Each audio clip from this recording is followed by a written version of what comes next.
All right, starting number 1, consider the graph of y equals the square root of x. Now to graph any equation, if you don't know what the graph looks like, this is the for sure method for graphing any equation. All right, now I'm choosing these 5 values for x. You're not limited to these 5 values, but these are a good set of values to start with. All right, if you plug -2 into the square root of x, you can't take the square root of a negative number. So these don't exist here, these points. All right, but I'm going to start off with 0. Square root of 0 is 0. And then plug in 1 into the square root of x, and you get square root of 1, which is 1. And then plug in 2, and you get the square root of 2. If I plug in 3, I get the square root of 3. If I plug in 4, I get the square root of 4, which is 2. So then I get a whole number. All right, and then you want to think about what other numbers can you plug in. So you get a whole number back. That would be 9. The square root of 9 is 3. All right, so if I plug in 0 for x, I have 0 for y. If I plug in 1 for x, I get 1 for y. If I plug in 4 for x, I get 2 for y. And if you plug in 9 for x, you get 3 for y. All right, so your graph looks something like this. Okay, that's the square root of x. Now, if I take this equation here, I'm going to translate it 5 units to the left and 7 units up.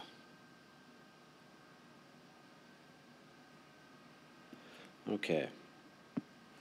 Well, what's my equation going to look like then?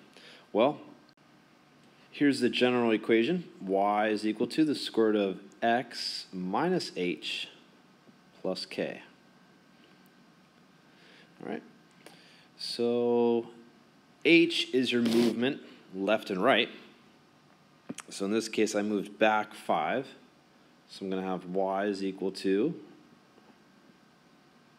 x minus h in this case is -5. And then plus k. What's k? I moved up 7 units, so it's going to be plus 7. Simplifying this, I get square root of x plus 5. Keep that in the square root there. Plus 7. All right, so there's our resulting equation. All right, let me show you how to go backwards here. If this was given to you and they asked you to graph it, what would you do? Well, you look at the value inside the square root here, and you take the opposite of it. All right, so if you take the opposite, then you move back 5 units from the origin.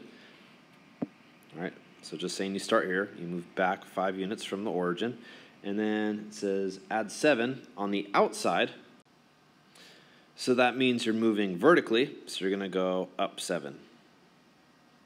All right, so the key idea is you do the opposite of this sign here, and you stick with this sign here. All right, on to the next problem.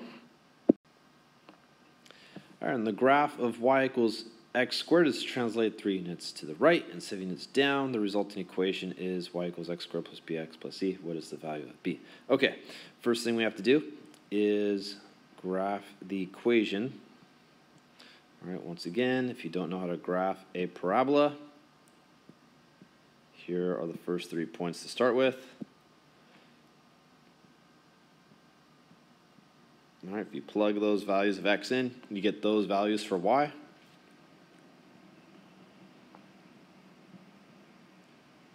All right, so there's our parabola to start with.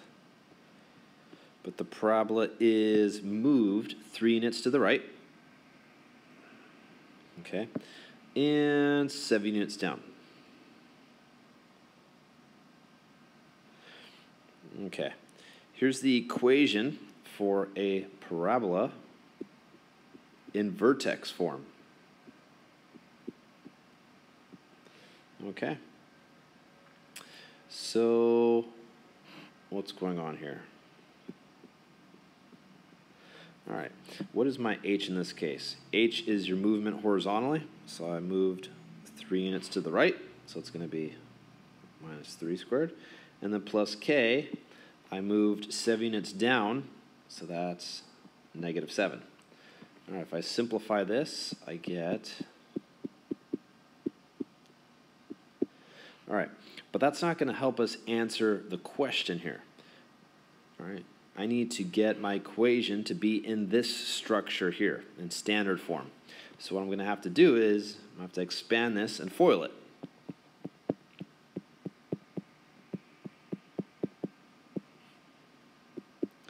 All right, do the FOILing business. So you get x squared minus 6x plus 9. All right, and then I have -7. So I have x squared minus 6x plus 2. All right, so what is my b value in this case? My b value is -6.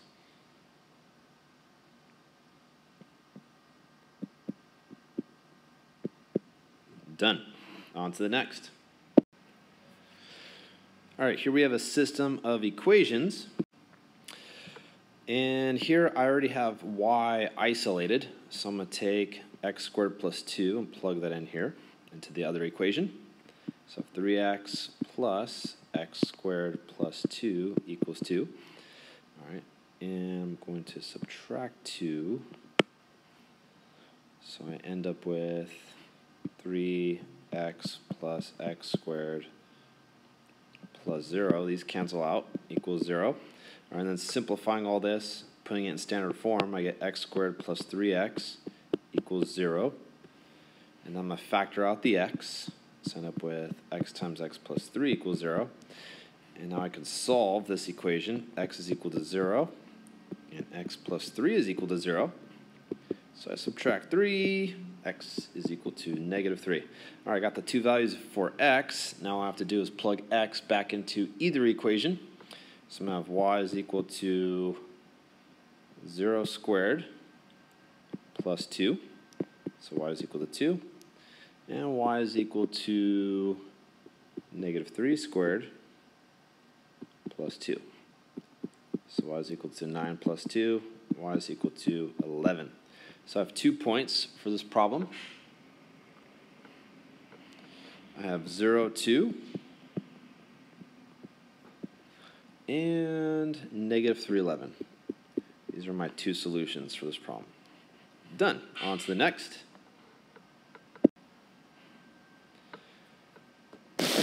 All right, first thing we want to do here is put this in standard form. So I'm going to subtract 3w over. So I have w squared minus 3w minus 70 is less than or equal to 0.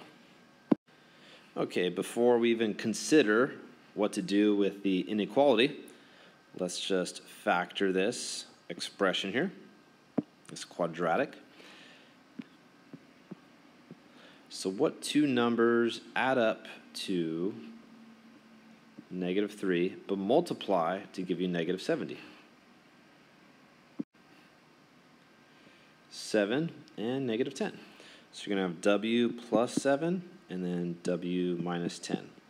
And this is less than or equal to 0. All right, so essentially we want to once again approach this as a normal equation. Just imagine that's equal to 0.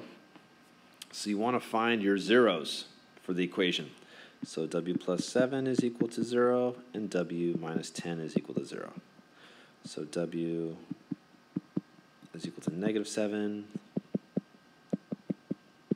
Then w is equal to 10. All right, draw a horizontal line. Here you have your x values, or in this case it's w. Same deal though. All right, and then you want to test values to the left of -7, between -7 and 10, and to the right of 10. All right, so let's choose -8. Let's choose 0 here, and let's choose 11 here. And all you're concerned about is if, when you plug it in, either one, when you plug it in, do you get a positive or a negative value? Well, let's see what we end up with here. We end up with positive, and then if we plug 0 in here, we end up with a negative, and if we plug 11 in here, we end up with a positive. Okay, now I refer back to the inequality. It says less than or equal to 0. All right, so less than or equal to 0 means I'm looking for the negative territory, less than 0. So that's this territory here. All right, so I'm starting at -7, and I'm ending at 10. The variable I'm working with is w. All right, and then we're going to use two inequality signs to the left, to the left. All right, and this is a compound inequality to show our solution set is between two numbers, all right, -7 and 10, and this is how we represent that solution. All right, if you have any questions, please make sure to ask about that. Moving on to the next. And just one last point, this is actually a parabola here. Oops. This is a parabola here, right? And we're concerned about what the x values, or in this case, what the w values are when the y values are negative. These are where the negative y values are. All right, on to the next problem. All right, in this problem, they give you this equation. They tell you r is the initial velocity, and here's the initial velocity. And they want you to find the maximum height the arrow will reach, and at what time. And then also, when will the arrow hit the ground? All right, so first thing, let's plug this value in. We have h is equal to -16 t squared plus 128 t. Okay. Well, I know this is an arrow I'm shooting up into the air. It's going to have a parabolic trajectory. All right, this is your maximum point. Or in other words, that's your vertex. All right, and your vertex, here's the formula for the x value. It's -b over 2a, okay, which is part of the quadratic equation. All right, so if I want to figure out -b over 2a, how do I do that? Well, here's your b value, all right, and that's your a value there. So what is -b over 2a? -b is 128, and I have 2 times a, -16. All right, so what do I end up with here? I end up with 4. All right, and in this case, I used x, right? But you could replace t with x, right? They're essentially the same thing. We're just using different variables on these equations, but it's the same idea. You've been using x throughout algebra, but in this case here, they're using t instead to represent time. All right, so now I have the x value, which is 4, and I take that value and I plug it in. And when I do, what do I get for h? I get 256. All right, and that's my maximum height. All right, but they also want me to find when will the arrow hit the ground. So the ground represents what value for y, or in this case, h represents 0. All right, so I just set h equal to 0.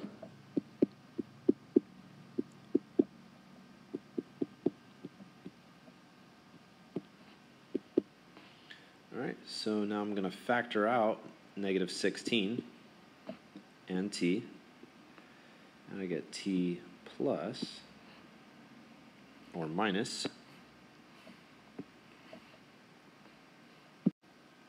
8. All right, so I set -16t equal to 0, and I set t minus 8 equal to 0. All right, so I divide by -16. T is equal to 0. And then I add 8, and I get t is equal to 8. All right, they want to know when the arrow hits the ground. Well, it's going to be in 8 seconds. 0 seconds is when you first shot the arrow. 8 seconds is when the arrow landed.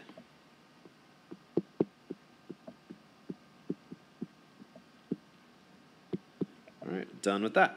All right, if you need any clarification, make sure to ask for help. Okay, for this problem, how do you graph this equation? Well, let's add up the exponent values here.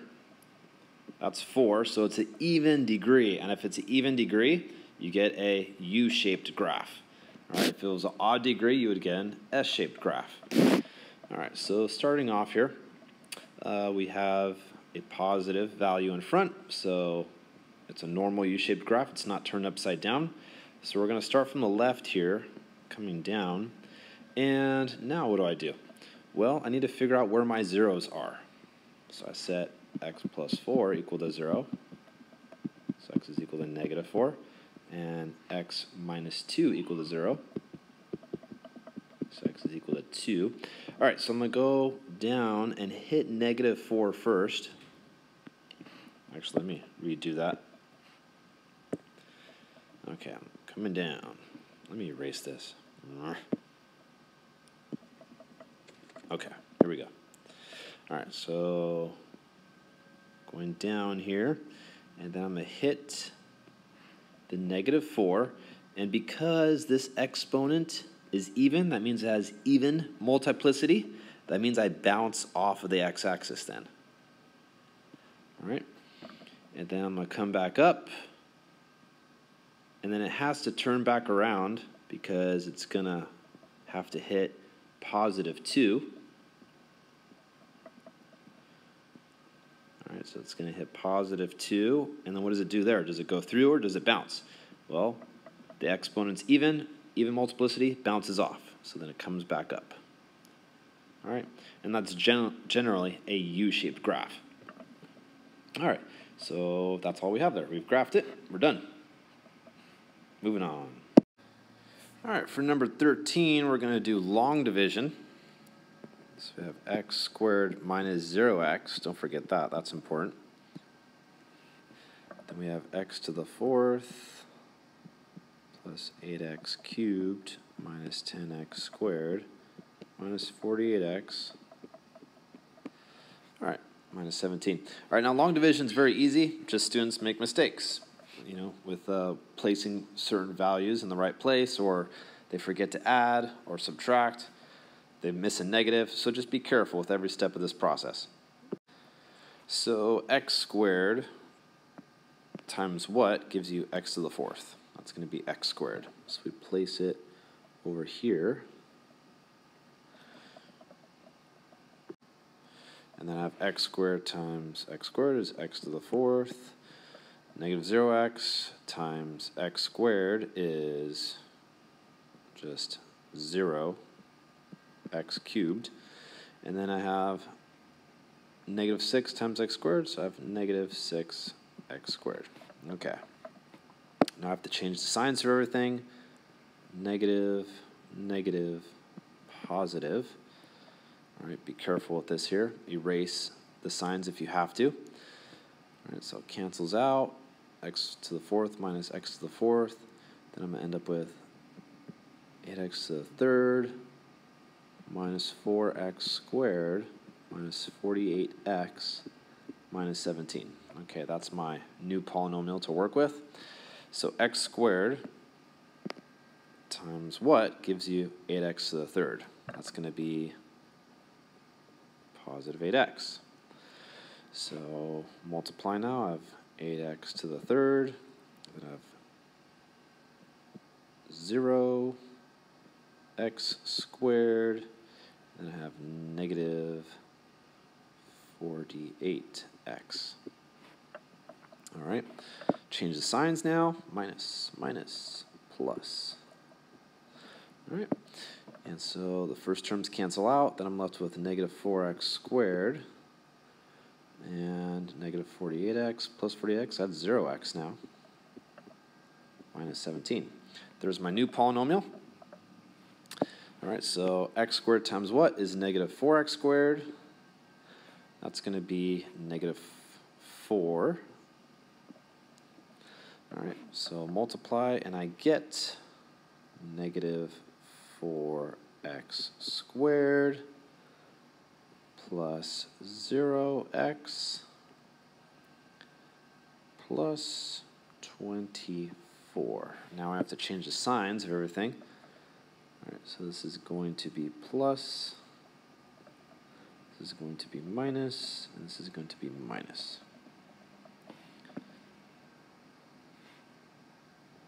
All right, so now I end up with what? Negative 41. All right, now my final answer is going to be x squared plus 8x minus 4 plus, well, what's my remainder? It's negative 41 over, what was my divisor? X squared minus 6.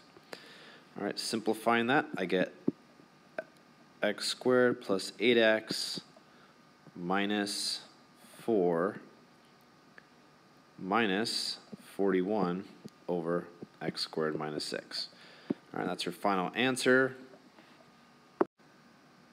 Okay, and on the answer key, they state the quotient along with the remainder. All right, moving on to the next problem.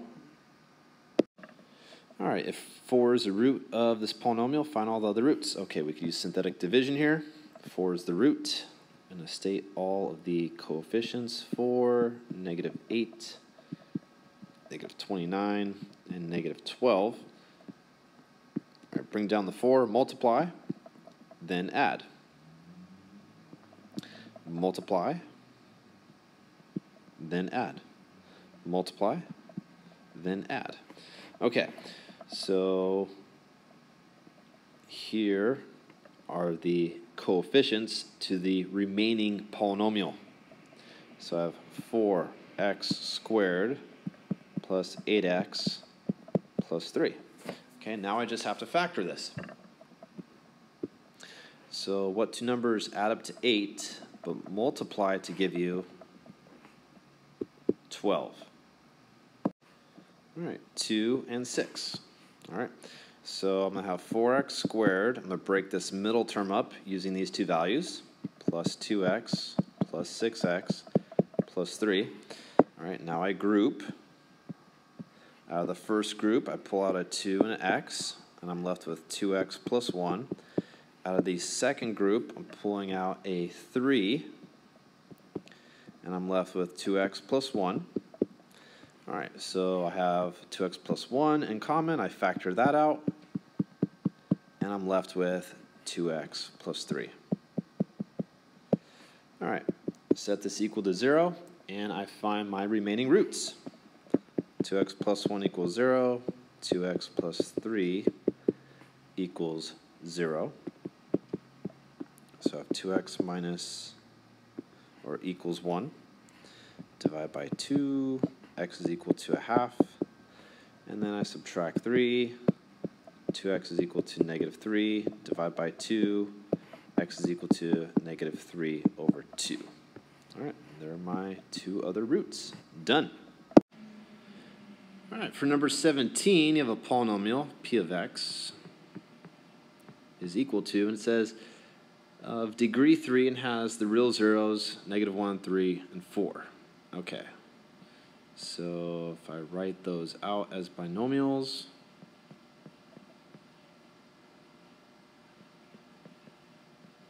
I have these. Okay. And then there's some leading coefficient a. I just don't know what a is. Okay, how do we figure out that a now? Well, they told you that the y-intercept is negative 36. So what do you do with that? Well, here's the key question. For the y-intercept, if y is negative 36, what is x? X is 0, right? So I'm going to plug in 0 for x. Oops. And then for p of x, well, that's essentially what y is equal to. It's the same thing. So I'm going to set p of x equal to negative 36. And then I will be able to solve for a.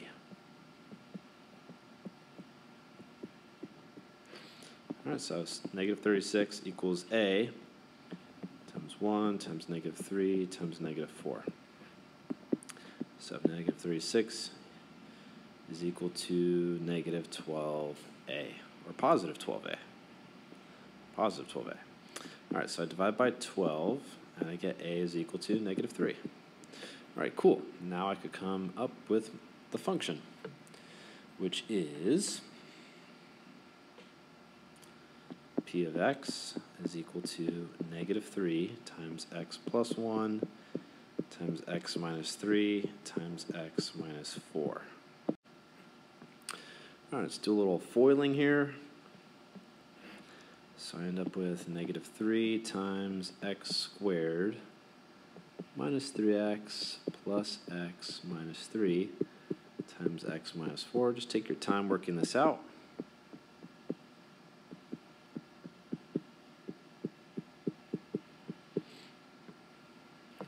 All right, I have to do like this super foiling method here.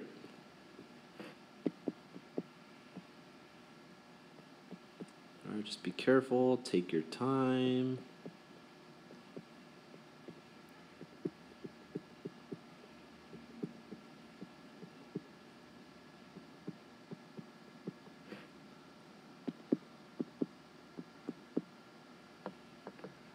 I'm going to distribute that -3 now.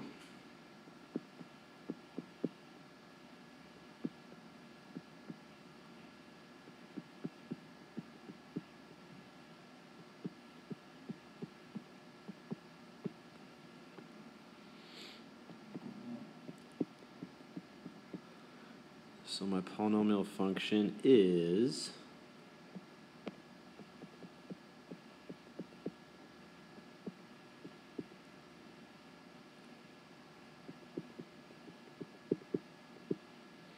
that. All good there? So that answers part A. And then for part B, it says find P of 3. All right, so I have to plug 3 in for x.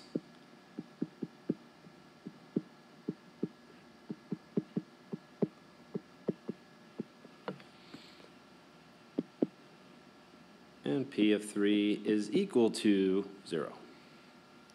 Done. On to the next problem. All right, here I have to simplify this radical. So I'm going to have the cube root of 25 over the cube root of 4.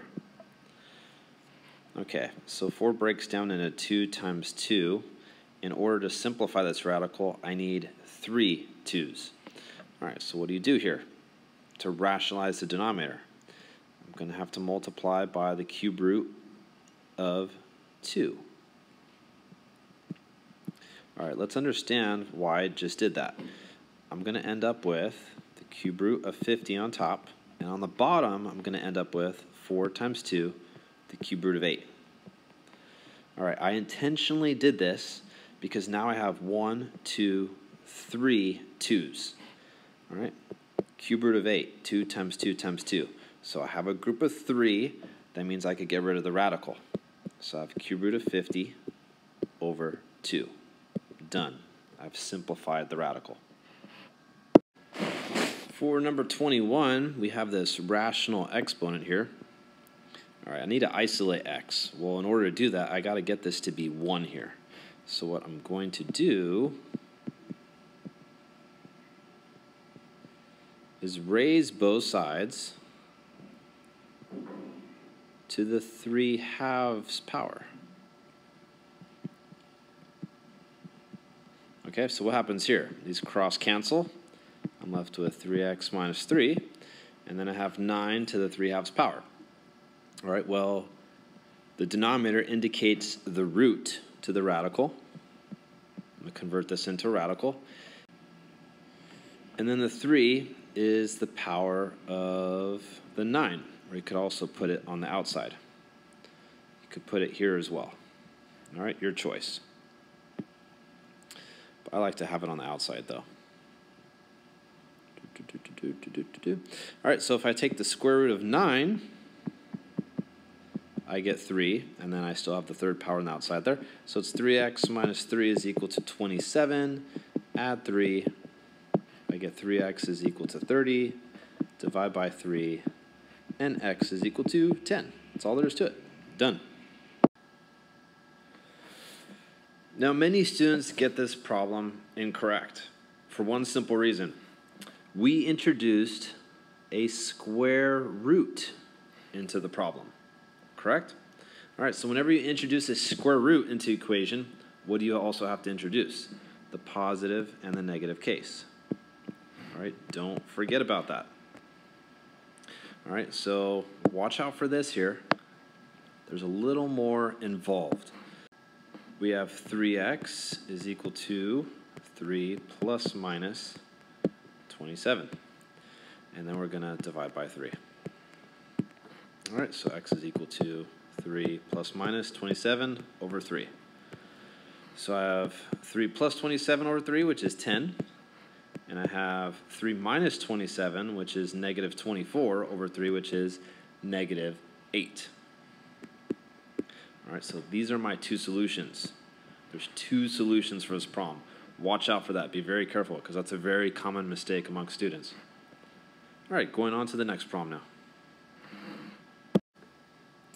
All right, we need to find the inverse for this problem. So f of x is also the same as y. And if I want the inverse, what do? All right, you flip the positions for the variables.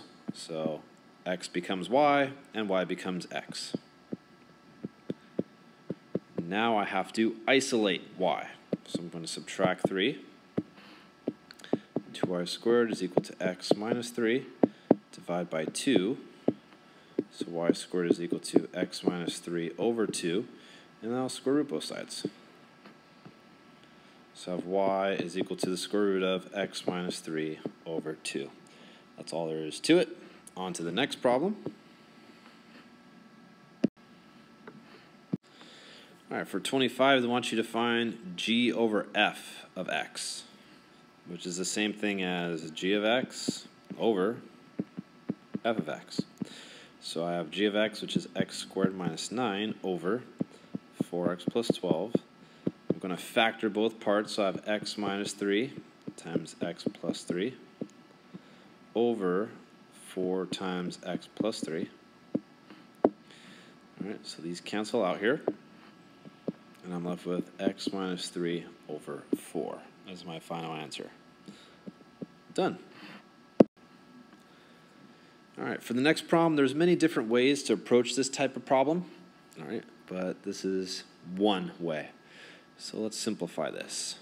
I'm first going to distribute this negative 1 to all the exponents.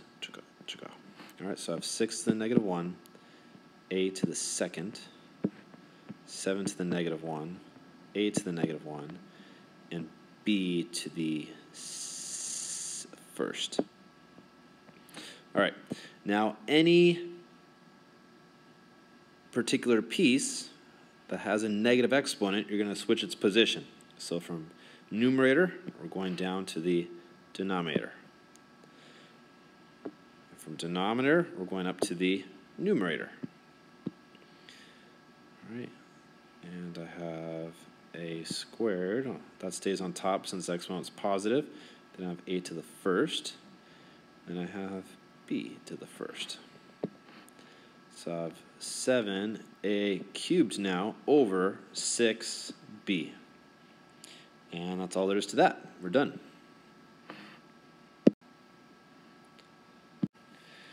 All right, for number 29, to solve this type of equation, you need to get the bases to be the same. Then you could set the exponents equal to each other. All right, but the bases are not the same here. So what are we going to do? Well, there's a couple things. I'm going to take the 4. I'm going to rewrite that as 2 squared. Okay?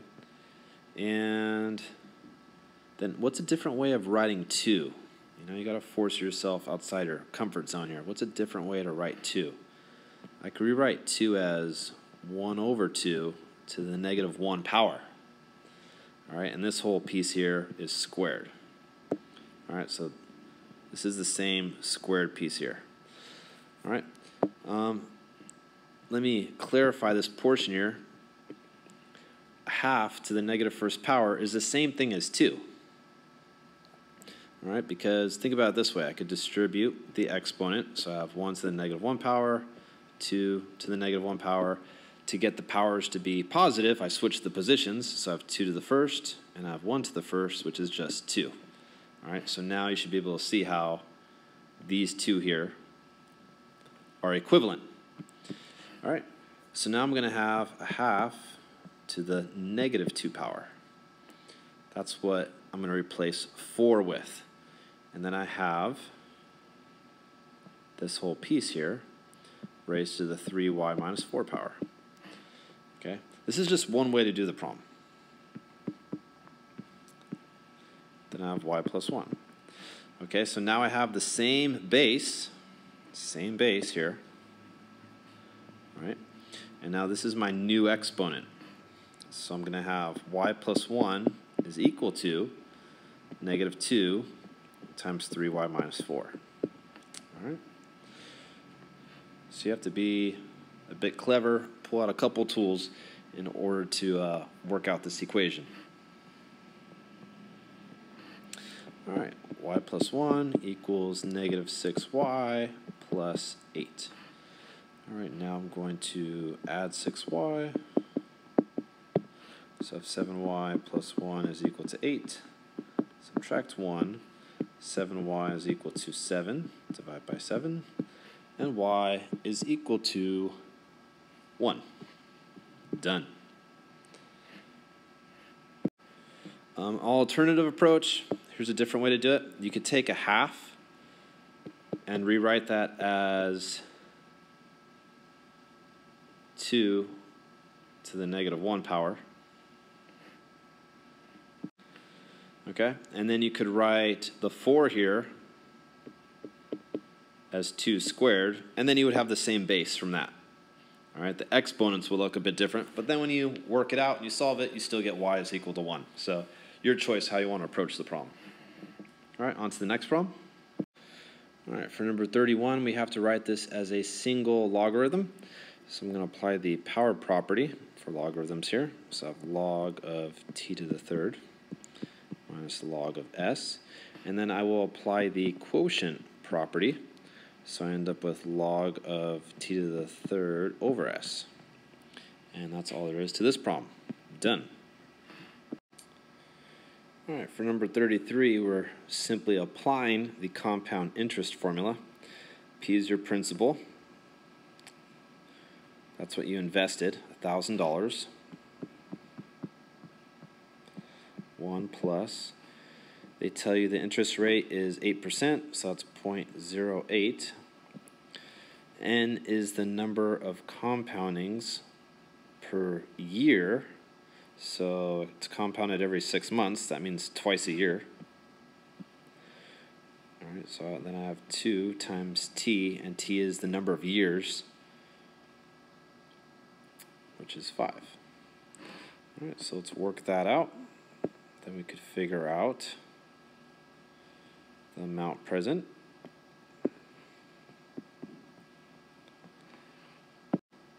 So we have 1.04 to the 10th power. All right, work that out. And $1,480.24. Done.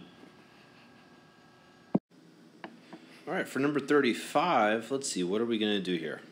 Well, I want to isolate the log on one side of the equation. So I'm going to add log of 2n over to the left side.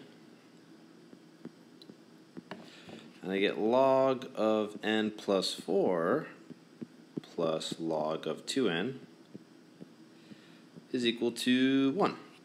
All right, now I'm going to apply the sum of logs formula, or property. I'm going to have log of n plus 4 times 2n. I can rewrite it as a product. All right, so the product property for logs there. And now I will do this. What am I going to do? Well, what is the base for the log? If there's no base there, it's 10.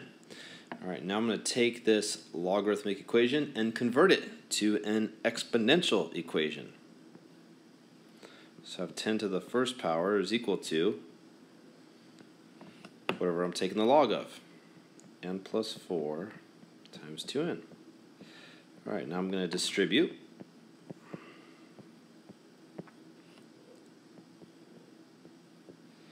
All right, and now I will subtract 10, and I end up with 2n squared plus 8n minus 10 is equal to 0. All right, I'm going to factor out 2, and I get n squared plus 4n minus 5 is equal to 0. Okay, so now I'm going to factor this quadratic here. What two numbers add up to 4 multiply to give you negative 5? Those two numbers would be negative 1 and 5. So I have 2 times n minus 1 times n plus 5 is equal to 0. So I have 2 is equal to 0. That does nothing for me. N minus 1 is equal to 0. And n plus 5 is equal to 0. I add 1 to both sides. And subtract 5. So I have n is equal to negative 5. All right, very often students will put these two values as their solution for the problem. But whenever you're working with a logarithmic equation, plug your answers back in and see if they work out to be true. So if I plug in 1 up here, I'm taking the log of positive values, and that's going to work out to be true then. All right, but if I plug in negative 5 here, I have negative 5 plus 4, which is negative 1. You cannot take the log of a negative number. So in this case, the negative 5 doesn't work. So your only solution for number 35 is n is equal to 1. All right, be very careful with that when you're working with logarithmic equations. All right, moving on to the next problem. All right, here we're working with an exponential equation. And since the value of the base is less than 1, that means that our graph looks something like this.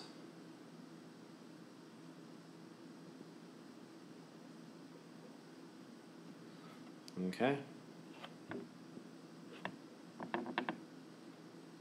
So it's, we have an exponential decline. All right, and what I wrote right here in blue is just this equation here. All right, if you add 3 to the equation, that takes this point here and it shifts it up 3 units. All right, right here. Also, I have a horizontal asymptote here, and that's going to be shifted up as well 3 units. Okay, so now I'm going to make my graph in yellow.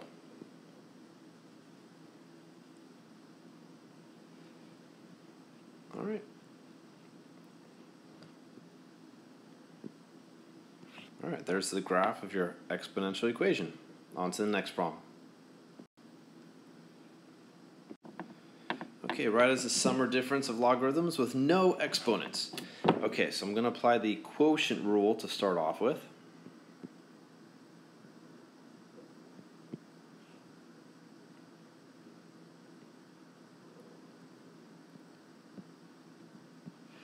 All right, now I will apply the product rule. So I have ln of 8 plus ln of x squared minus, now this is where you have to be very careful because students will mess up here. They'll write this, ln of 3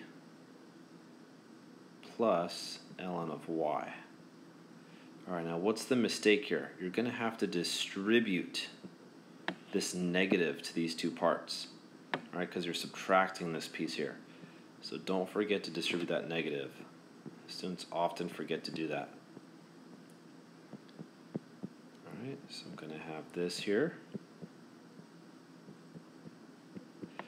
All right, and now I'm going to apply the exponent property for logarithms, or the power property.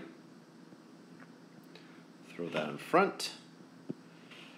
So I have L2 ln of x minus ln of y plus ln of 8 minus ln of 3.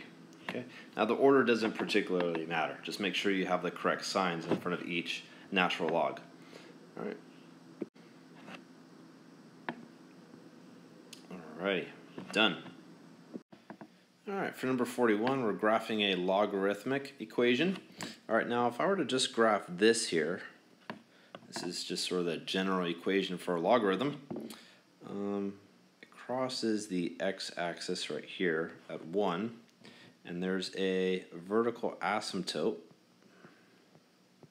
and it starts from the bottom going up. So here's my graph.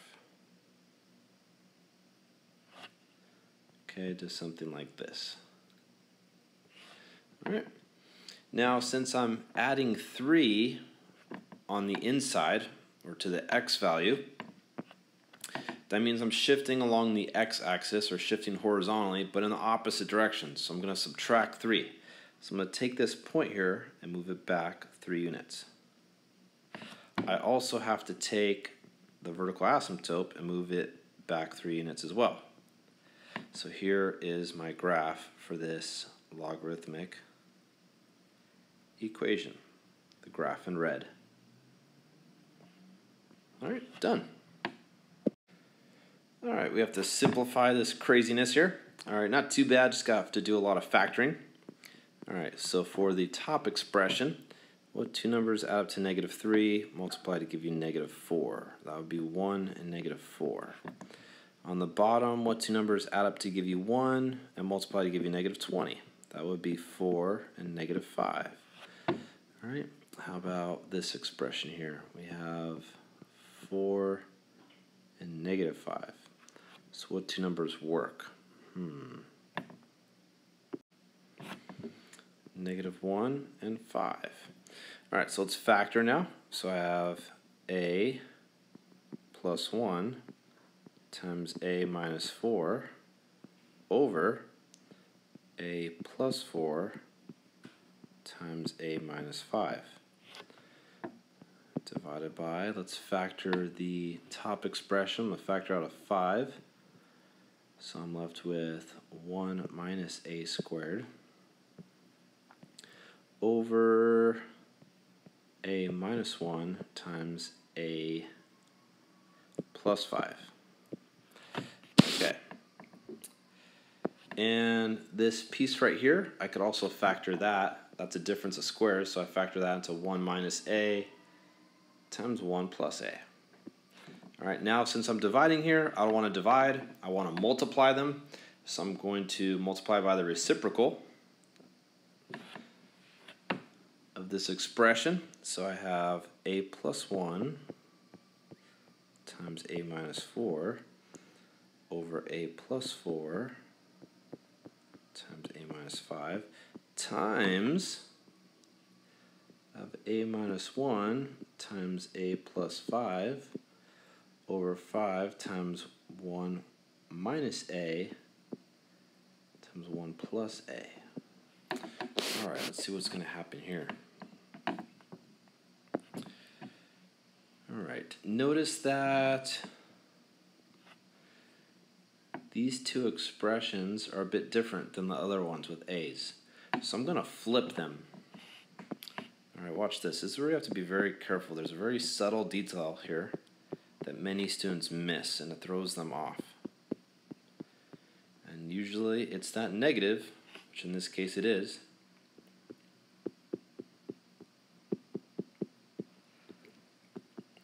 All right, so for this part here, the way in which you add two values doesn't matter. All right, so I'm just going to write a plus 1. All right, but in this case here, it does.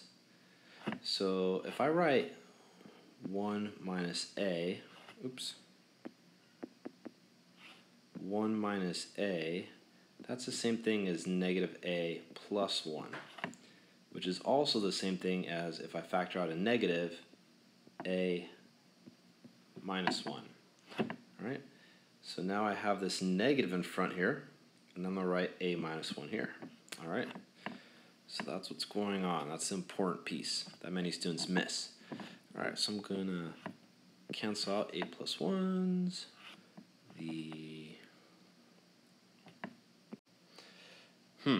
And usually more factors cancel out. I feel like I did something wrong here.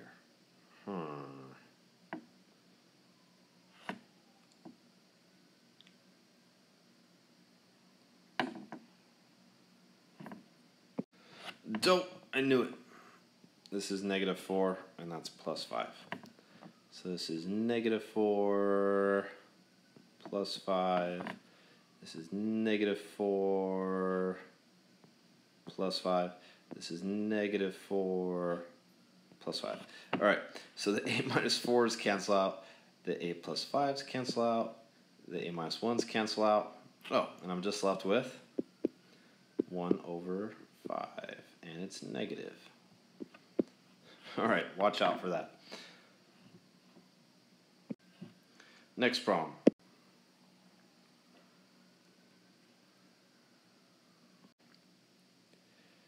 All right, here I'm going to graph a rational equation.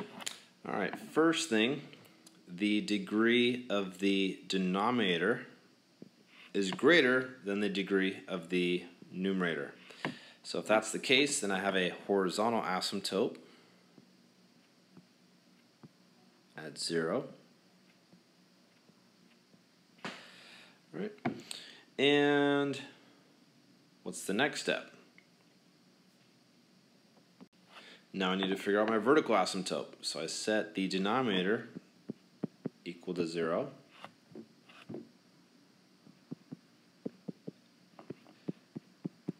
And there's my vertical asymptote at x equals 3. All right, now I have to see what regions my graph lies. Okay, so I'm going to create a t-chart. To the left of 3, I'm going to use 0, and to the right of 3, I'm going to use 4. All right, so if I plug 0 into this expression, I'm going to end up with -1/3. So I'm going to be right here. And if I plug 4 into that expression, I end up with 1, which is right here. So this is what my graph is going to look like then. All right, it's bounded by these asymptotes. All right, that's all there is to that. Done.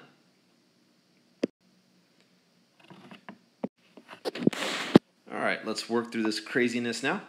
First thing I want to do is just focus on the numerator and then focus on the denominator. All right, let's focus on the numerator. Let's find a common denominator. It's going to be x squared. So I'm going to rewrite this as 1 over 1, multiply top and bottom by x squared, multiply this by x. So I have x squared plus 5x plus 6 all over x squared.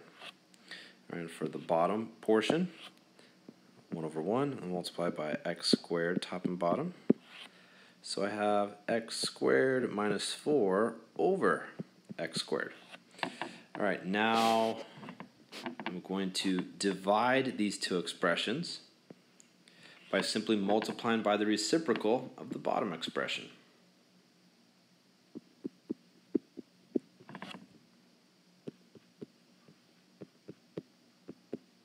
All right, so these cancel out. All right, now check this out.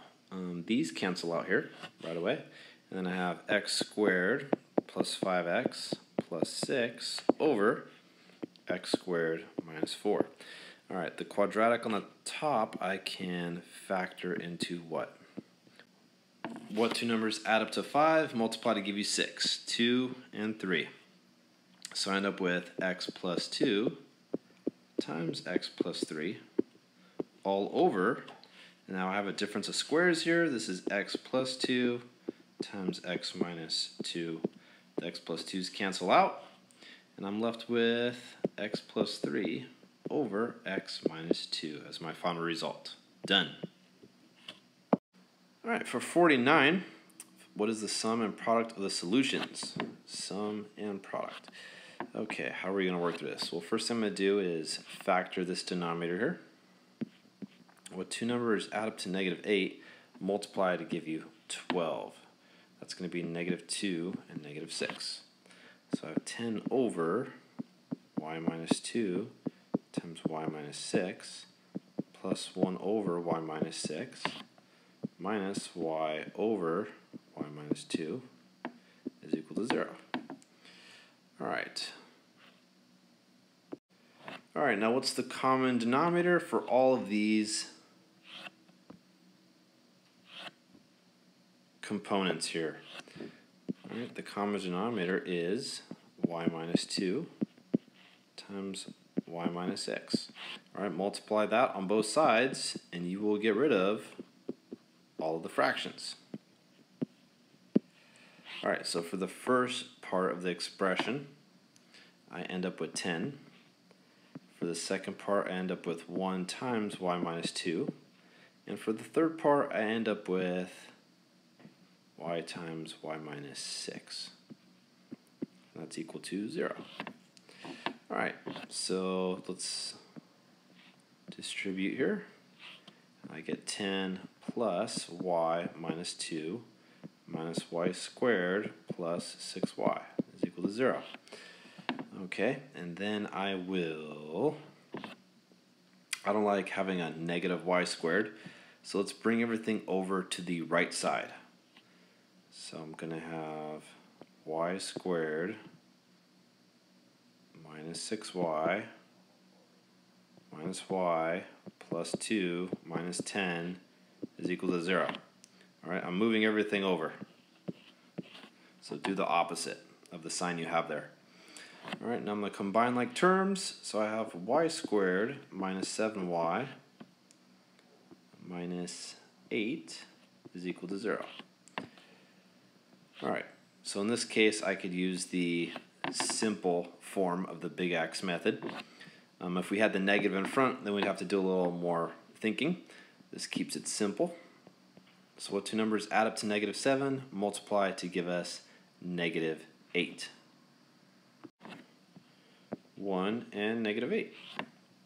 So I end up with y plus 1 times y minus 8 is equal to 0. So y is equal to -1 and y is equal to 8. Okay, so it's asking me to write what the sum and the product of the solutions is. Alright, the sum, -1 plus 8 is 7, and the product is -8. Alright, just make sure you answer the question. Alright, that's it for the review. If you have any questions, if you need any clarification, please make sure to ask.